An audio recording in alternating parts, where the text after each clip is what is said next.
Hi மக்களே, சோடாவில் சர்பத்தை கேள்விப்பட்டிருக்கோம். சோடாவில் மோர் குடிச்சிருக்கீங்களா?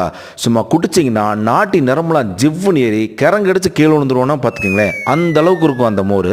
சமீபத்தில் கேரளாவில் லொக்கேட்டாக இருக்கக்கூடிய காவா ஐலண்டுக்கு தான் போயிருந்தோம். அங்கே தான் இந்த அற்புதமான ஒரு சோடா கடையை பார்த்தோம். நல்ல ஒரு கிராமத்து ஸ்டைலில் குடிசை கடை போட்டிருந்தாங்க. நன்னாரி சர்பத்து பக்கத்துலேயே பார்த்தீங்கன்னா மஞ்சள் கலரில் ஒன்று இருந்துச்சு. இது என்ன சேச்சின்னு கேட்டேன். அப்போ தான் அவங்க சொன்னாங்க, இது மோர் சோடா. இது எதில் தயாரிக்கிறாங்கன்னு கேட்டால் ஆச்சரியப்பட்டுருவீங்க. நெல்லிக்காய், கருவேப்பிலை, பச்சை மிளகா, ஜீரகம், இந்த மாதிரி பல நல்ல விஷயங்கள்லாம் வச்சு தான் இந்த மோரை தயாரிக்கிறாங்க. அது அப்படியே சோடாவில் கலந்து குடிக்கும் போது அப்பா அந்த காரம் சும்மா ஜிவ்வுன்னு ஏறிடுச்சுங்க. நல்ல ஹெவியாக சாப்பிட்டதுக்கப்புறம் நடக்க முடியாத சூழ்நிலை இருக்கும்போது இந்த சோடாவை ஒரு போட்டீங்கன்னு வைங்களேன், அதுக்கப்புறம் அரை மணி நேரத்தில் எல்லாம் ஜீரணமாயிருங்க. இந்த சோடா எங்கே கிடைக்கும் அப்படின்னு நீங்கள் கவலையே பட வேணாம். கேரளாவில் எங்கே போனாலும் மூக்குக்கெல்லாம் இந்த சோடா கிடைக்குது. அண்ட் இதோட ஃபுல் வீடியோவை என்னோட யூடியூப் சேனலில் போட்டிருக்கேன். லிங்க் பயோவில் இருக்கு. இந்த மாதிரி யூஸ்ஃபுல்லான வீடியோஸை தெரிஞ்சுக்கிறதுக்கு என்ன மறக்காம சப்ஸ்கிரைப் அண்ட் ஃபாலோ பண்ணிருங்க. உங்க ஃப்ரெண்ட்ஸ் அண்ட் ஃபேமிலிக்கும் இதை ஷேர் பண்ண மறந்துடாதீங்க.